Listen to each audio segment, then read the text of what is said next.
안녕하세요. 미국주식으로 은퇴하기 미주은입니다. 오늘은 현존하는 최고의 투자자 중 한 분인 캔피셔를 모시고 대가의 목소리를 진행하고 있습니다. 앞에서 방송해드린 일부 영상에서는요, 우리가 흔히 말하는 가치 주식 그리고 성장 주식의 특징, 투자 전략에 대한 이야기를 함께 해봤는데요. 오늘 2부 방송에서는 분산투자라는 주제가 등장합니다. 오늘 방송을 다 시청하시고 나시면요, 우리가 분산 투자를 해야 하는 이유에 대해서 고개를 끄덕이게 되실 겁니다. 그럼 캠피 씨와 함께하는 대가의 목소리 2부 영상 바로 시작합니다. Sometimes people ask me, how do you build a diversified portfolio correctly? And the answer presumes that already you've concluded you want to build a diversified portfolio. It steps over the issue of why a diversified portfolio is important versus not. So some people will tell you that it's not, and right now I'm not going to get into that argument.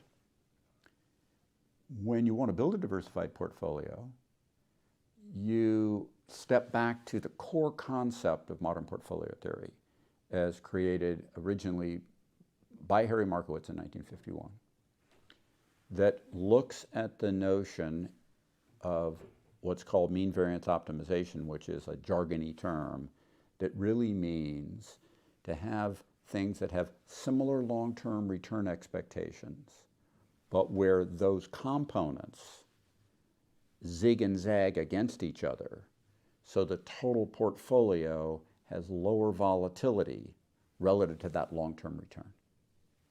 That's the construct. The construct is to blend together items that have short-term negative correlations but similar long-term returns, so that you've got things that are zigging and zagging against each other this month, providing greater portfolio stability, but that over the long term tend to get you to the same place, as opposed to, let's say, having all tech stocks, which you know is not diversification, that tend to have okay returns in the long term, but tend to have wild volatility in the short term, or all railroad stocks, or all commodities, or all anything, which gives you more short-term volatility, even though it might get you to the long-term return. The purpose of the diversified portfolio is to have it be more stable toward that long-term goal. 오늘 2부 영상의 핵심은 이미 다 나와버렸습니다.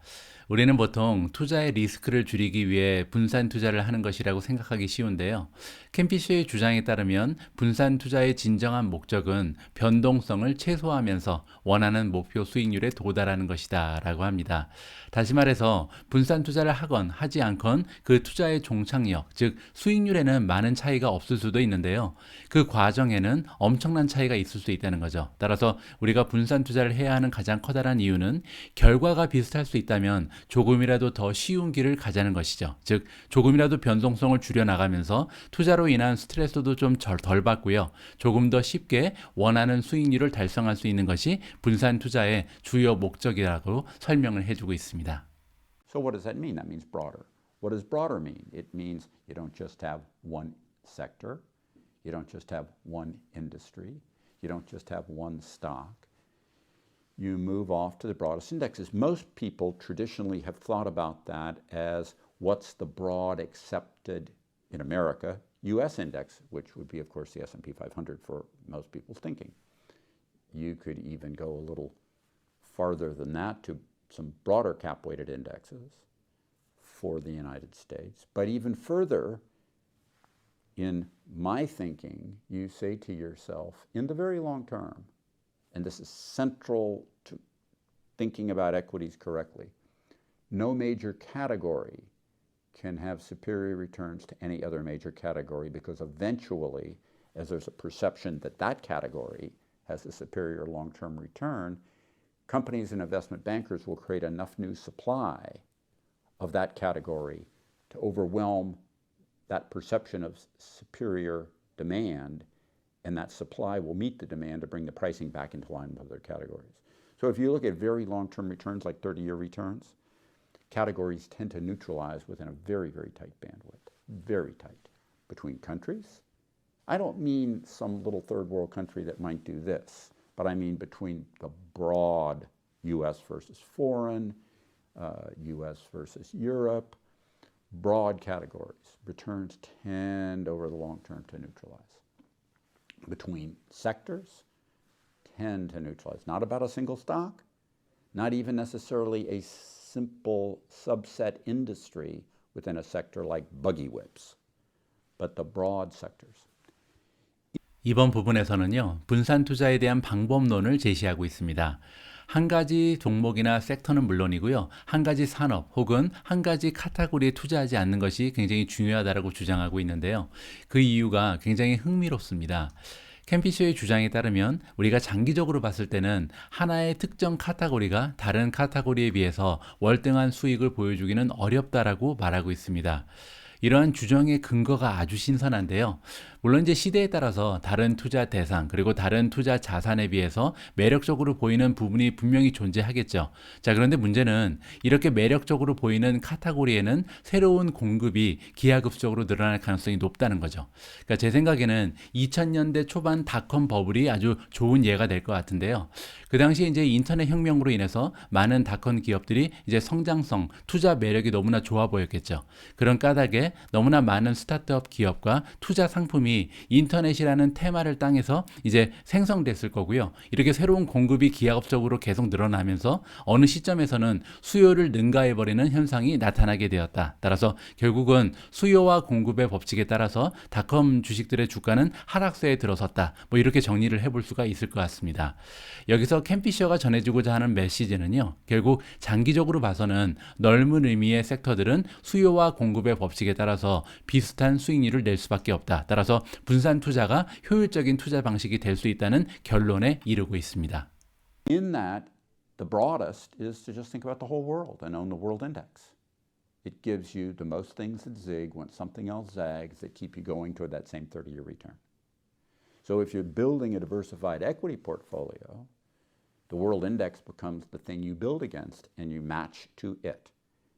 Then you may choose to overweight and underweight certain sectors based on you thinking they will do better, and that's fine. You may even choose ones that you think have more zig and zag to them than some of the others.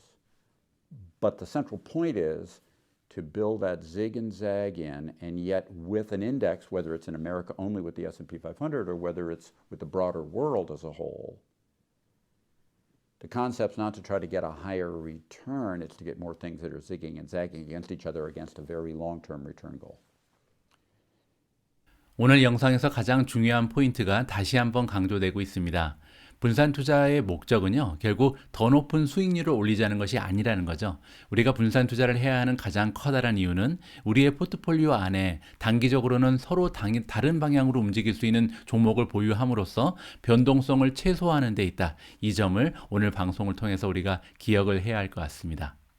In that, you then get to the simple point that you say, well, if I'm going to increase these parts and decrease those parts, what's the basis for that? Why would I increase these parts and decrease those parts versus the index? And the answer is you think somehow, some way you know something that isn't already priced into the stock market.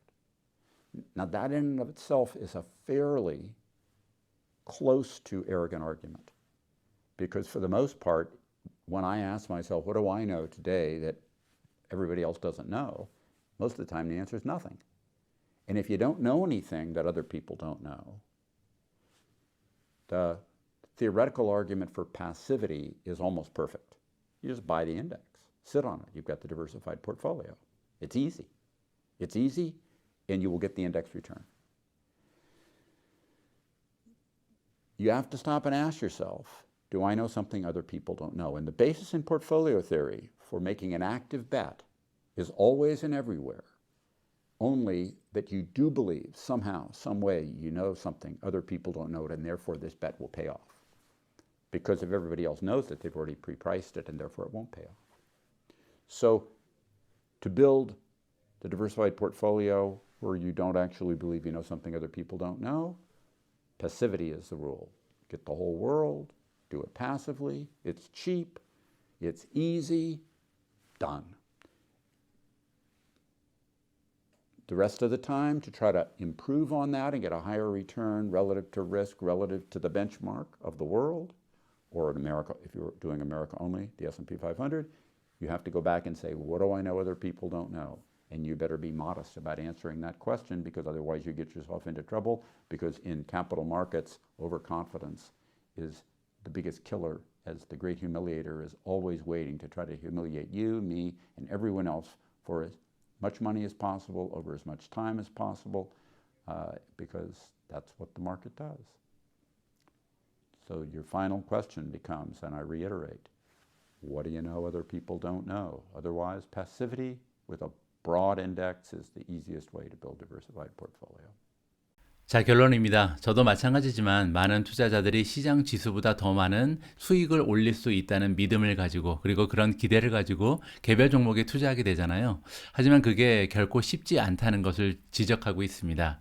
시장의 지수, 즉 인덱스는요, 이미 그 안에 주식시장에 존재하는 수많은 정보, 데이터를 융합하면서 형성되는 거기 때문에 우리가 만약에 특정 종목이나 섹터에 시장 지수가 보유하고 있는 것 이상으로 투자를 하기 위해서는 시장 참여자들이 잘 모르는 무언가를 우리가 알고 있어야만 성공할 수 있다. 이렇게 정리가 되는 거죠.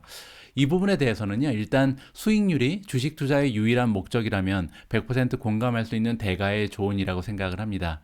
하지만 저처럼 주식 투자의 과정에도 많은 의미를 두시는 분들은 개별 종목에 투자하면서 기업과 함께 성장하는 인생의 재미를 만끽하실 수 있다는 점을 다시 한번 강조드리고 싶습니다. 그리고 개인적으로요, 대가의 말씀에 살짝 반론을 제기하고 싶은데요. 먼저 캔피셔라는 투자자가 지금까지 활동해왔던 시장과 지금의 시장에는 커다란 차이 하나가 존재한다는 점을 언급하고 싶습니다. 바로 인터넷의 발전으로 인해서 정보혁명이 일어났다는 부분인데요. 얼마 전만 해도 정보의 불균형은 주식시장뿐만 아니라 우리가 살아가는 세상 구석구석에 존재했습니다. 그렇기 때문에 주식 투자의 성공 여부 역시 투자자가 가지고 있는 정보력의 차이에 따라서 결정될 수 있었다. 이렇게 저는 생각을 하거든요. 따라서 시장의 모든 정보력이 반영되어 있는 시장 지수에 투자하는 것이 가장 좋은 수익률을 낼 수 있었을 가능성이 높았겠죠. 하지만 시대가 변했습니다. 지금 우리가 살아가는 시대에는요, 심각한 정보의 불균형이 더 이상 존재하지 않거든요. 따라서 이제는 누가 시장보다 더 많은 정보를 확보하고 있느냐의 문제가 아니라 누구나 접근할 수 있는 정보를 가지고 누가 더 성공 확률이 높은 투자의 논리를 만들어 나갈 수 있는가, 즉 투자자의 인사이트에 의해서 그 성공 여부가 결정된다고 생각을 합니다.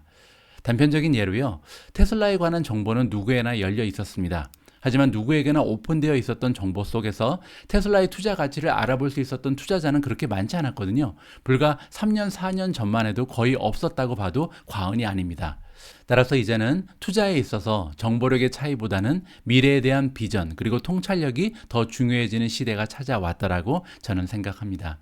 그렇기 때문에 이제는요, 우리와 같은 개인 투자자들도 기관의 전문 투자자들과 어깨를 나란히 하면서 성공적인 투자를 꿈꿀 수도 있고요. 또 건강한 수익률도 성취해 나갈 수 있는 가능성이 높아졌다라고 생각을 합니다.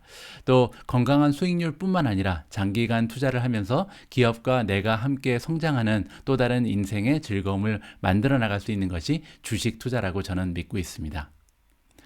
우리 모두가 미국 주식 투자로 은퇴하는 그날까지 다 함께 화이팅입니다. 행복한 하루 되세요. 감사합니다.